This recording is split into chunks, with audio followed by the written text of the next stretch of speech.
Meus irmãos, minhas irmãs, Padre Deusmar Andrade, mais uma vez com vocês no nosso Dilectos.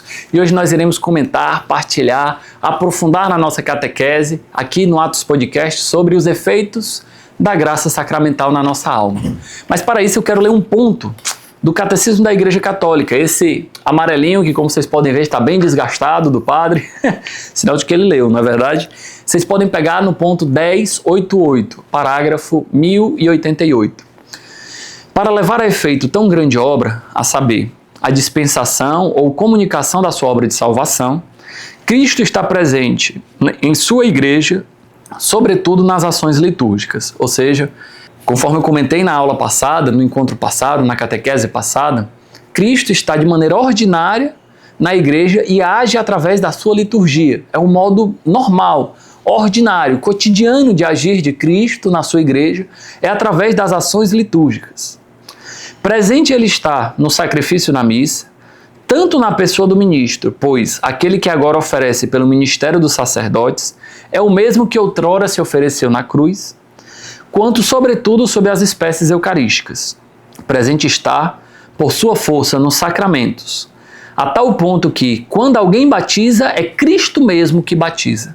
Presente está por sua palavra, pois é ele mesmo quem fala quando se lê as Sagradas Escrituras na igreja.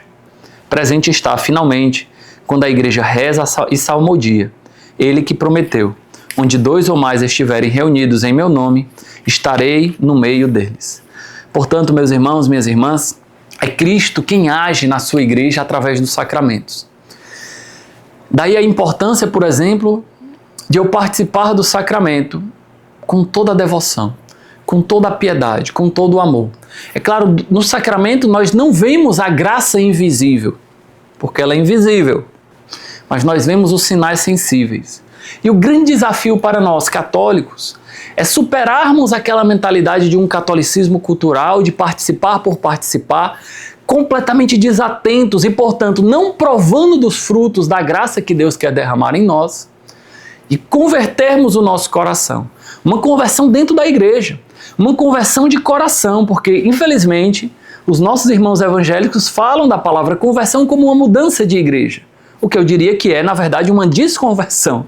Porque você sai da igreja de Cristo, onde tem os sacramentos, a graça de Deus, para ir para um culto que não tem garantia nenhuma da graça salvífica de Cristo, como é dado por Jesus na sua igreja santa e católica. Compreende? Então, a conversão não é uma mudança de igreja, é uma mudança de coração. E, portanto, mudar o coração para deixar de participar da missa desatento. Quantas pessoas dizem, a missa é a mesma coisa. Claro, para o teu coração desatento é a mesma coisa. Porque você não presta atenção que as orações eucarísticas mudam, o padre pode escolher dentre várias opções. As orações coletas sobre as ofertas mudam, os prefácios mudam, as leituras mudam. Um coração disperso, um coração que está ali só por estar, para cumprir um preceito, que é muito mais uma cultura, um folclore quase, ele realmente não aproveita das graças que Deus quer derramar. Mas quando nós conseguimos superar isso, meus irmãos, minhas irmãs, quando nós conseguimos focar o nosso coração na graça transcendente de Deus, na graça invisível que ali acontece, nós provamos de muito mais frutos da graça de Deus. Digo muito mais, e não todos, porque é tanta graça que Deus derrama nos seus sacramentos, que é impossível para nós, homens, mulheres, mesmo que santos, mesmo se fôssemos santos, né? No caso, mesmo se fôssemos, provar todas as graças, porque são graças infinitas. Meus irmãos, imaginem que na Eucaristia Jesus se faz presente. Realmente, é o próprio Deus. Nunca um coração humano conseguiria sorver, beber de todas as graças dessa presença salvífica. Na verdade, como diz São Bernardo de Claraval, quanto mais nós bebemos dessa fonte, mais sede nós temos. E nos saciamos dessa fonte e ela não se acaba, a fonte continua a jorrar. Graças a Deus, meus irmãos. Graças a Deus. Então, Cristo está presente na ação litúrgica da sua igreja e nós podemos beber frutos disso. Ou nós podemos participar dispersamente, com um coração desviado, com um coração totalmente perdido em nossos próprios pensamentos. Não adoramos a Deus. Vejam, a importância de ir com um coração íntegro para a celebração da missa, de ir para um coração íntegro quando vai se casar. Quantas vezes a maior preocupação de uma pessoa que se casa é o ritual social, no caso. As entradas, as músicas, deixa até sem fôlego pensar nisso, a festa. E não se coloca a prioridade dos sacramentos. Vejam, padre, eu não vou casar porque eu não tenho dinheiro. Olha, para ter festa precisa de dinheiro, mas para casar não precisa. Basta um padre, basta 2 pessoas de testemunha. Não precisa nem alugar vestido, não precisa nem ir de branco. Mas se você considera que a festa é o mais importante, é claro, você vai ficar adiando até ter dinheiro para fazer o seu casamento. Mas se você considera que a graça sacramental derramada é o mais importante, é algo que não importa as condições, mas você precisa daquilo, então todos os outros se tornam supérfluos. Claro, não estou dizendo que é errado celebrar o casamento, é importante, ótimo, existe toda essa cultura social, mas em primeiro lugar, a graça do sacramento. Depois as outras coisas, se possíveis, elas não são necessárias, elas são supérfluas, elas são acessórios, compreendem? Quantas vezes, não vou chamar a unção dos enfermos por meu pai, porque eu acredito que ele vai ser curado e eu não quero dar o sacramento da morte para ele. Falta de fé. A unção dos enfermos não é um sacramento de morte, nenhum sacramento é um sacramento de morte, é um sacramento de vida. Mas você deixa que essa cultura popular de ver o sacramento para morrer, você deixa que isso tome conta da sua vida. Falta de fé é uma fé burlada, uma fé bagunçada, compreendem? Nós não temos o foco realmente da graça sacramental. Quando trata um padre de qualquer jeito, o meu colega, meu amigo é meu chapa. Ele pode ser seu colega, pode ser seu amigo, pode ser seu chapa, pode ser seu filho, seu irmão, mas ele é padre. E ser padre muda a essência dele, porque não é porque ele é santo, não. É porque Jesus deu a ele um caráter indelével. Por isso, padre, a bênção, eu te respeito. Eu tenho devoção pelo sacerdócio. No meu caso, eu tenho. Não só pelo meu sacerdócio, mas pelo sacerdócio dos meus irmãos. A bênção, padre. Eu peço para os padres também a bênção. Compreendem, meus irmãos? A graça, se nós temos no nosso olhar a graça dos sacramentos, isso tem grandes efeitos em nós. Por exemplo, quando eu me confesso com frequência, eu tenho não só o perdão dos meus pecados, mas também eu vou prevenindo meus pecados futuros. Porque o efeito do sacramento da confissão não é só o perdão do pecado passado, mas também a prevenção do pecado futuro. Quando eu comungo do corpo de Cristo, materialmente, ou melhor dizendo, sacramentalmente, Jesus vem para o meu coração. E esta comunhão, ela é quase física. Porque aquele pão entra no meu corpo e se dilui dentro do meu ser.